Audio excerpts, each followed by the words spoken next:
बार के निकाय चुनाव में हमें विजयी बनाया।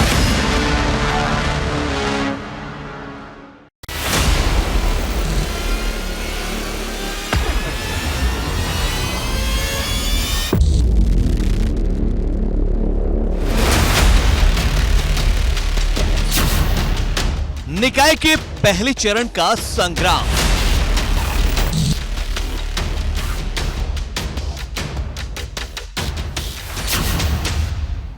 सामने आ चुके उम्मीदवारों के नाम।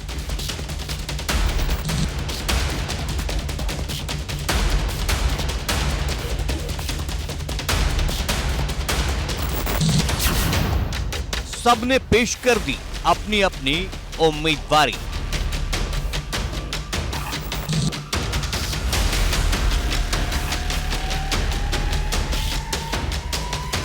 पहला तो मैं कहती हूँ अपने पार्टी शीर्षक नेताओं को सबको धन्यवाद देती हूँ। अब मैदान में लड़ाई की आ गई बारी। और समाजवादी पार्टी आ रही है और विकास क्या होता है समाजवादी पार्टी दिखाएगी।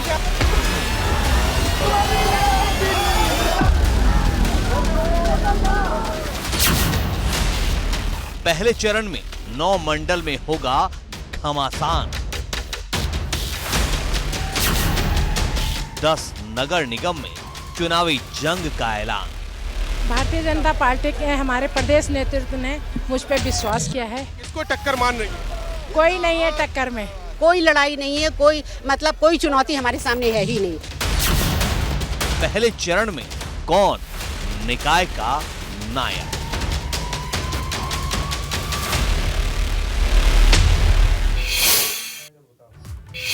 नमस्कार, स्वागत है आपका एबीपी गंगा में। मैं आपके साथ सोनिका सिंह। आप देख रहे हैं निकाय का नायक। तो निकाय का नायक में सबसे पहले निकाय चुनाव से जुड़ी सबसे बड़ी खबर ये है कि 2024 के विधानसभा चुनाव में जिस गठबंधन के सहारे सपा और रालोद दोनों ही पार्टियों ने चुनाव में बेहतर प्रदर्शन किया था, निकाय चुनाव आते ही गठबंधन में दरार आने लगी है। पश्चिमी यूपी की कई सीटों पर दोनों ही दलों ने अपने अपने उम्मीदवार उतार दिए हैं। सबसे बड़ा पेच तो मेरठ में मेयर सीट पर फंसा है। हालांकि बैकफुट पर आते ही सपा ने बड़ौत और बागपत में प्रत्याशी ना उतारने का ऐलान किया है।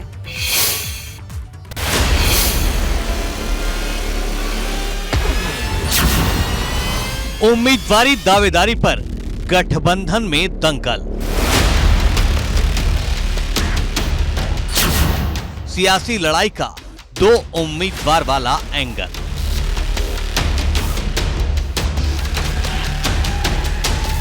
नगर निकाय चुनाव के सियासी संग्राम में उतरते उतरते सपा रालोद गठबंधन में घमासान शुरू हो गया है। कई सीटों पर सपा और रालोद दोनों ने ही अपने उम्मीदवार मैदान में उतार दिए हैं। रालोद ने मेरठ नगर निगम में महापौर पद पर अपना प्रत्याशी उतारने का ऐलान कर दिया है, जबकि यहां भी सपा ने अपना उम्मीदवार घोषित कर दिया है। अब पश्चिम में गठबंधन युद्ध को समझिए। पहली वजह मेरठ महापौर सीट है। रालोद मेरठ में अपना प्रत्याशी चाहती थी, सपा ने सीमा प्रधान को उम्मीदवार बना दिया। सीमा प्रधान को प्रत्याशी बनाने से रालोद नाराज है। गठबंधन में मचे इस सियासी रार की दूसरी वजह है आरएलडी ने अयूब कालिया को मवाना नगर पालिका परिषद से उम्मीदवार बनाया है। सपा ने दीपक गिरी को रालोद के खिलाफ उतार दिया। बागपत की खेकड़ा सीट को लेकर भी गठबंधन में बवाल है। ये गठबंधन में दरार की तीसरी वजह है। खेकड़ा सीट आरएलडी ने रजनी धामा को प्रत्याशी बनाया, सपा ने संगीता धामा को टिकट दे दिया। सपा के रवैये से रालोद कार्यकर्ता नाराज हैं। रालोद कार्यकर्ताओं ने जयंत चौधरी से शिकायत की। विधानसभा चुनाव 2022 में सपा रालोद का गठबंधन हुआ था। सपा प्रमुख अखिलेश यादव और रालोद अध्यक्ष जयंत चौधरी ने खास तौर पर पश्चिमी यूपी में जमकर प्रचार किया। ऐलान किया गया था कि ये गठबंधन नगर निकाय चुनाव में भी चलेगा, लेकिन मौजूदा हालात में तो गठबंधन की नैया डोलती नजर आ रही है। लेकिन रालोद कह रही है सब ठीक होगा। हमारे गठबंधन में कोई दरार नहीं है, ना इसमें दरार हम आने देंगे। हम मिलकर के चुनाव लड़ेंगे और भारतीय जनता पार्टी को हम हराने का काम करेंगे। दरअसल ये हंगामा पश्चिमी उत्तर प्रदेश के जिलों में हो रहा है। रालोद का वजूद पश्चिमी उत्तर प्रदेश में ज्यादा है। यही वजह है कि रालोद उम्मीदवार पश्चिमी उत्तर प्रदेश के निकायों में अपने उम्मीदवार घोषित करने की बात कह रहे हैं। रालोद का मानना है कि यहाँ सपा को अपने उम्मीदवार घोषित नहीं करने चाहिए थे। हालांकि यही सपाई भी कह रहे हैं कि जहाँ रालोद का जोर है वहीं तो सपा भी लड़ेगी, ताकि दोनों को लाभ हो सके। आलम यह है कि अगर हालात यही रहे तो गठबंधन में आगे दरार आ सकती है, जो 2024 के लिहाज से विपक्ष के लिए खतरे की घंटी है। Bureau report, ABP Ganga. अब निकाय के रण में सबसे पहले आपको ले चलते हैं पश्चिमी उत्तर प्रदेश के शामली जिले में, जहां 10 नगर निकायों में सियासी पार्टियों के बीच घमासान मचा है। लेकिन जनता का क्या मूड है, ये रिपोर्ट देखिए।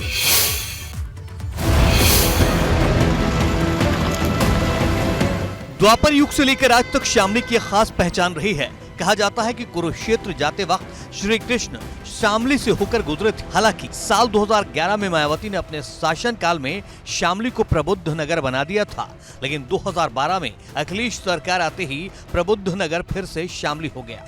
निकाय चुनाव की सरगर्मियों के बीच शामली का पारा हाई है। ये सीट इस बार भी सामान्य कोटे में है। शामली में 10 नगर निकाय हैं, जिनमें 3 नगर पालिका और 7 नगर पंचायत हैं। शामली, कांधला और कैराना नगर पालिका हैं, जबकि 7 नगर पंचायत थाना भवन, जलालाबाद, गढ़ीपुख्ता, बनत, ऊन, एलम और झंझाना है। शामली में कुल 1,02,000 मतदाता हैं, जिनमें 54,028 पुरुष और 48,397 महिला मतदाता हैं। वोटरों के समीकरण की बात करें तो शामली में 26,000 मुस्लिम मतदाता, 30,000 अग्रवाल मतदाता, 15,000 जाट, 10,000 ब्राह्मण, 7,000 उपाध्याय, 8,000 दलित और वाल्मीकि और 6,000 अन्य वोटर हैं। पश्चिमी यूपी की शामली नगर निकाय का इतिहास 72 साल पुराना है। अब तक 20 चेयरमैन बन चुके हैं। 1950 में शामली नगर पंचायत अस्तित्व में आई थी, जो अब नगर पालिका है। अगर 35 साल के इतिहास की बात करें तो शामली में ज्यादातर वक्त निर्दलियों का कब्जा रहा है। इस बार भाजपा ने शामली नगर पालिका के लिए 2012 में चेयरमैन रहे अरविंद कुमार पर एक बार फिर भरोसा जताया है। साथ ही पार्टी ने कांधला नगर पालिका के लिए नरेश सैनी और कैराना नगर पालिका के लिए सेठपाल को उम्मीदवार बनाया है। वहीं सपा और कांग्रेस ने भी अपने अपने उम्मीदवारों को टिकट दे दिया है। शामली में जनता के 3 बड़े मुद्दे हैं। शामली में सबसे बड़ी समस्या जाम की है, दूसरी बड़ी समस्या टूटी सड़कें और तीसरी बड़ी समस्या है जल भराव। 5 या 10 मिनट की बारिश में शहर जलमग्न हो जाता है। नगर पालिका में सबसे बड़ा मुद्दा है विकास का, जाम का, नालों की साफ सफाई का। यहाँ पर सबसे बड़ी समस्या जाम के साथ साथ शामली में होने वाले जल भराव की है। जो भी अब की बार शामली के नगर पालिका अध्यक्ष बने, चेयरमैन बने, वो कम से कम पार्किंग की व्यवस्था करें और महिलाओं के लिए जो मार्केट है आती है बाहर से, उसके लिए टॉयलेट व्यवस्था की होना बहुत जरूरी है। व्यापारी वर्ग भी शहर की समस्या से बेहाल है, इसलिए इनका भी कहना है कि जो समस्याओं का निस्तारण करेगा उसको ही शामली के पालिका अध्यक्ष के पद पर बिठाएंगे। जीतेगा वही जो जनता की समस्याओं के प्रति गंभीर रहेगा और उनको गंभीरता से लेगा, उनका ध्यान करेगा, वही प्रत्याशी जीता है। जीतना भी वही चाहिए। अब देखना होगा कि जाम, टूटी सड़कें और जल भराव से निजात दिलाने के लिए जनता किस पर भरोसा जताती है। अभी तक जो निर्दलीय चेयरमैन रहे हैं, उन्होंने राजेश्वर बंसल, उन्होंने आज तक कोई भी काम नहीं किया है, लेकिन जनता का विश्वास है कि जो काम करेगा उसी को ही इस बार शामली का चेयरमैन बनाया जाएगा। शामली से पंकज प्रजापति, एबीपी गंगा, शामली। अब आपको लेकर चलते हैं बुंदेलखंड के जालौन, जिसे ऐतिहासिक और धार्मिक स्मारकों के लिए भी जाना जाता है। लेकिन इस वक्त जालौन निकाय संग्राम की सियासी रंग में रंगा है। यहाँ का जातीय समीकरण विकास के मुद्दों पर हावी होता हुआ नजर आ रहा है। यमुना, बेतवा और पाहूज नदी से घिरा बुंदेलखंड का जिला है जालौन। यहाँ भी निकाय चुनाव को लेकर लोगों में उत्साह है। जालौन में इस बार एक और निकाय क्षेत्र बढ़ गया है। इस बार 8 नगर पंचायत में पहली बार चुनाव होगा, जो महिला अनुसूचित जाति के लिए आरक्षित है। यानी इस बार जालौन में 11 नगर निकाय के लिए चुनाव होगा, जिसमें 4 नगर पालिका और 7 नगर पंचायत शामिल हैं, जहां 185 सभासदों के लिए 3,97,078 मतदाता पहले चरण यानी 4 मई को वोट डालेंगे। ऐसे में टिकट के दावेदारों की लंबी कतार देखी जा रही है। जालौन में लगभग 150 से ऊपर नगर पालिका अध्यक्ष के लिए प्रबल दावेदार है। सभी अपनी अपनी जगह, चाहे वो बीजेपी हो, चाहे वो कांग्रेस हो या सपा हो, सभी पार्टियों के जो भी प्रत्याशी हैं वो लगातार माथापच्ची कर रहे हैं कि मेरे पाली में टिकट आए और शहर की सरकार पर राज करें। जालौन निकाय के संग्राम में मुद्दों की बात करें तो स्थानीय मुद्दे बिजली, पानी और सफाई ही हावी रहने वाले हैं। विकास के आधार पर सरकार चुनी जाएगी नगर की। अच्छा अध्यक्ष चुनना चाहें झंडा द्वारा अगर विकास हो। अच्छा कुछ नहीं है यहाँ पर, लेडीज टॉयलेट भी नहीं है, हम लोगों को इतनी जेंट्स बाथरूम भी नहीं है यहाँ पे, पानी की व्यवस्था भी नहीं है यहाँ पे, कोई पानी ये सब व्यवस्था होनी चाहिए ना। व्यवस्था जनता मुद्दों पर चुनाव की बात तो कर रही है, लेकिन जालौन में जातीय समीकरण अहम रोल निभाने वाला है। जालौन नगर पालिका महिला आरक्षित है, यहाँ अल्पसंख्यक मतदाता 13,850, पिछड़े वर्ग के मतदाता 9,000, अनुसूचित वर्ग के मतदाता 7,900, कायस्थ मतदाता 2,950, ब्राह्मण मतदाता 2,900 और क्षत्रिय मतदाता 2,100 है। नगर का विकास होना चाहिए, शिक्षा, स्वास्थ्य, रोजगार, साफ सफाई, बिजली, पानी, इनका क्रियान्वित सही तरीके से होना चाहिए। ऐसे में देखना होगा जाति का मुद्दा भारी पड़ेगा या विकास का। ऐसे में जनता इस बार उन लोगों को ही चुनने के मूड में है जो जालौन को विकास की दिशा में आगे बढ़ाए। इस बार जनता जो वोट देगी वो विकास के मुद्दों पे देगी, शिक्षा के मुद्दों पर देगी, अच्छे पढ़े लिखे प्रत्याशी को वोट देगी, उसी के हाथों में शहर की सरकार सौंपेगी। एबीपी गंगा के लिए जालौन से प्रवीण द्विवेदी। निकाय का नायक में अब आपको लेकर चलते हैं राजधानी लखनऊ से करीब 90 किलोमीटर दूर सीतापुर। इस धार्मिक नगरी में निकाय का रण जोरों पर है, जहां जनता स्थानीय मुद्दों को लेकर ही निकाय का अध्यक्ष चुनने का संकल्प ले रही है।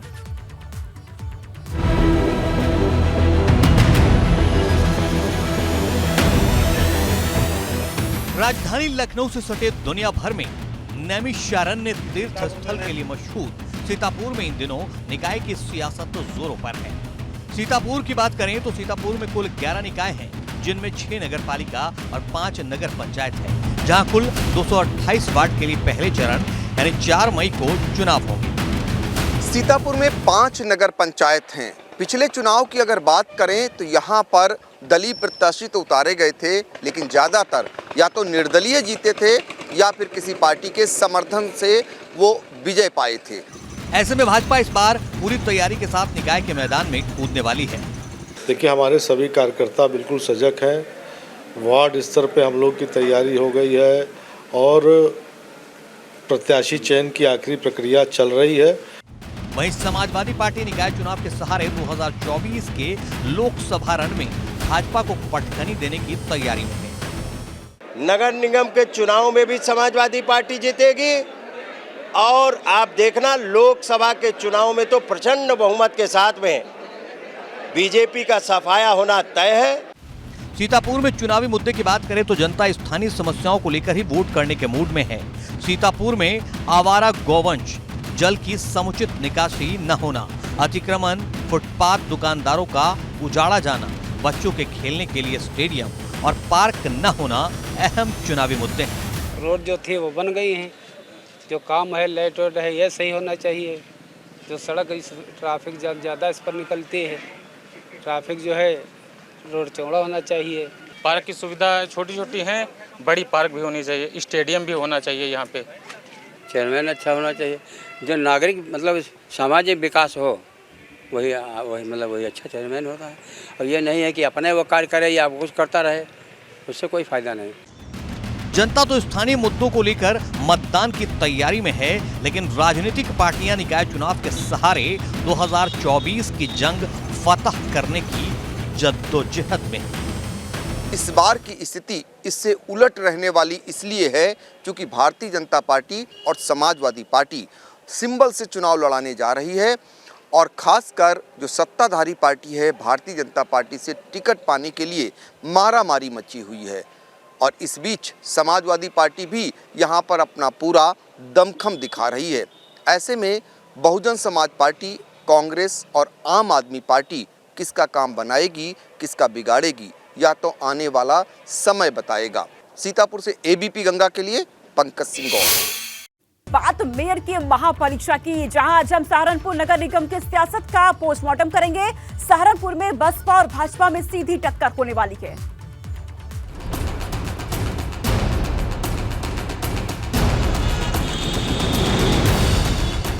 लहलहाते गन्ना के खेतों वाला शहर, गुड़ की मिठास जिस शहर की पहचान है, यही इस्लामिक शिक्षा केंद्र दारुल उलूम देवबंद है। यही प्राचीन शाकुंभरी देवी सिद्धपीठ मंदिर है। सहारनपुर नगर निगम में दूसरी बार चुनाव होने जा रहा है। सहारनपुर के नगर निगम चुनाव में इस बार 6,90,000 मतदाता नेताओं के किस्मत का फैसला करेंगे। सहारनपुर नगर निगम में कुल 70 वार्ड हैं। नगर निगम मेयर पद पिछड़ा वर्ग के लिए आरक्षित है। नगर निगम में 70 वार्ड में से 24 वार्ड महिला आरक्षित है। नकुड़ और सरसावा नगर पालिका अन्य पिछड़ा वर्ग के लिए रिजर्व है, जबकि गंगोह और देवबंद नगर पालिका अनारक्षित है। नगर पंचायत के 5 अध्यक्ष सीट अनारक्षित, 1 महिला और 1 ओबीसी महिला के लिए रिजर्व है। इस वक्त हम मौजूद हैं सहारनपुर नगर निगम में। सहारनपुर नगर निगम की अगर हम बात करें तो सहारनपुर नगर निगम 2009 में बनाया गया था। उससे पहले यह नगर पालिका रहा है। लगभग 100 साल के करीब से इसका इतिहास रहा है नगर पालिका का, और 2009 में नगर निगम यह बना है। लेकिन किन्हीं कारणों, राजनीतिक कारणों के चलते यहाँ पर चुनाव 2017 में हुआ, और पहला मेयर जो चुनकर नगर निगम से आया वो 2017 में आया। और यह जो सीट है भारतीय जनता पार्टी के खाते में गई है, जिसमें मौजूदा मेयर जो है संजीव वालिया चुन करके यहाँ पर आए हैं। सहारनपुर नगर निगम का चुनाव इस बार दिलचस्प रहने वाला है। सीधी टक्कर भारतीय जनता पार्टी और बहुजन समाज पार्टी के बीच में देखने को मिलेगी। इमरान मसूद के बसपा में शामिल होने के चलते बीएसपी बेहतर स्थिति में नजर आएगी, ऐसा इमरान मसूद भी दावा कर रहे हैं। बहुजन समाज पार्टी का निकाय चुनाव के अंदर बहुत भारी बहुमत के साथ जीत होगी, और पिछला चुनाव अगर आप उठा करके देखें तो पिछले चुनाव में मात्र 1,500 से 2,000 वोट के बीच में भाजपा जीत पाई थी, जबकि हम जो चुनाव लड़ा रहे थे हमारे प्रत्याशी को 70,000 वोट मिले थे। तो इस मर्तबा मुझे नहीं लगता कि कोई इस तरह की स्थिति होगी, और हम लोग बहुत भारी बहुमत के साथ चुनाव जीतेंगे। सहारनपुर नगर निगम की मेयर सीट से बसपा ने इमरान मसूद के चचेरे भाई शाहजान मसूद की पत्नी खदीजा मसूद को प्रत्याशी बनाया है। खदीजा मसूद रिश्ते में इमरान की समधन भी लगती हैं। ऐसे में चाचा की विरासत और समधन की सियासत को बचाने की चुनौती है। इस चुनौती के बीच इमरान मसूद बैलेट से चुनाव करवाने की वकालत कर रहे हैं। जो विकासशील देश हैं, उन विकासशील देशों ने तमाम जगहों पर ईवीएम बैन की हुई है, कहीं ईवीएम नहीं है। जिन लोगों ने ये ईवीएम बनाई थी, जिन देशों ने ईवीएम का निर्माण किया था, उनके देश के अंदर बैलेट से चुनाव होता है। वहीं भाजपा ने सहारनपुर से डॉक्टर अजय सिंह को मेयर प्रत्याशी बनाया है, जिनके नामांकन में भाजपा ने शक्ति प्रदर्शन करते हुए कहा कि भाजपा अपना रिपोर्ट कार्ड लेकर लोगों के बीच जाएगी। और भारतीय जनता पार्टी पूरी तैयारी के साथ आपने कार्यकर्ताओं के माध्यम से हमारी सरकारों ने नगर निकायों में जो काम किए, अपना रिपोर्ट कार्ड लेकर पूरा योगी जी का और मोदी जी का जनता के बीच में जाएंगे। और मुझे विश्वास है कि इस बार पिछली बार से अच्छे राजनीतिक परिणाम भाजपा को मिलेंगे। इधर समाजवादी पार्टी ने भी सहारनपुर नगर निगम के महापौर के लिए नूर हसन मलिक को मैदान में उतारा है। अगर सपा गठबंधन की बात करें तो कोई भी मजबूत दावेदार पार्टी में नजर नहीं आ रहा है। सपा के पूर्व विधायक का कहना है कि गठबंधन से तय होने के बाद ही पता चलेगा कि कौन सा दल इस सीट पर अपना प्रत्याशी उतारेगा। अभी से तय माना जा रहा है कि जो भी यहाँ पर मेयर जीत करके आएगा, या तो भारतीय जनता पार्टी का होगा या बहुजन समाज पार्टी का होगा। यह है लगभग हम 100% मतलब 100% अगर कहें तो इन्हीं 2 दलों से प्रत्याशी यहाँ पर जीत करके आएगा। और ये पर आने वाला वक्त ही बताएगा, जब 13 मई को रिजल्ट घोषित होगा कि जो महापौर का कार्यालय आप देख रहे हैं, इस महापौर के कार्यालय के अंदर कौन नया महापौर बन के आएगा और किस दल का बन के आएगा। दीपांशु शर्मा के साथ मुकेश गुप्ता, एबीपी गंगा, सहारनपुर। कांग्रेस इस चुनाव में बिल्कुल हाशिए पर नजर आ रही है। चुनाव को लेकर किसी तरह का जोश कांग्रेस कार्यकर्ताओं में नजर नहीं आ रहा है। अब देखना यह है कि सहारनपुर की जनता नगर निगम में कमल खिलाती है या फिर हाथी या साइकिल दौड़ाती है।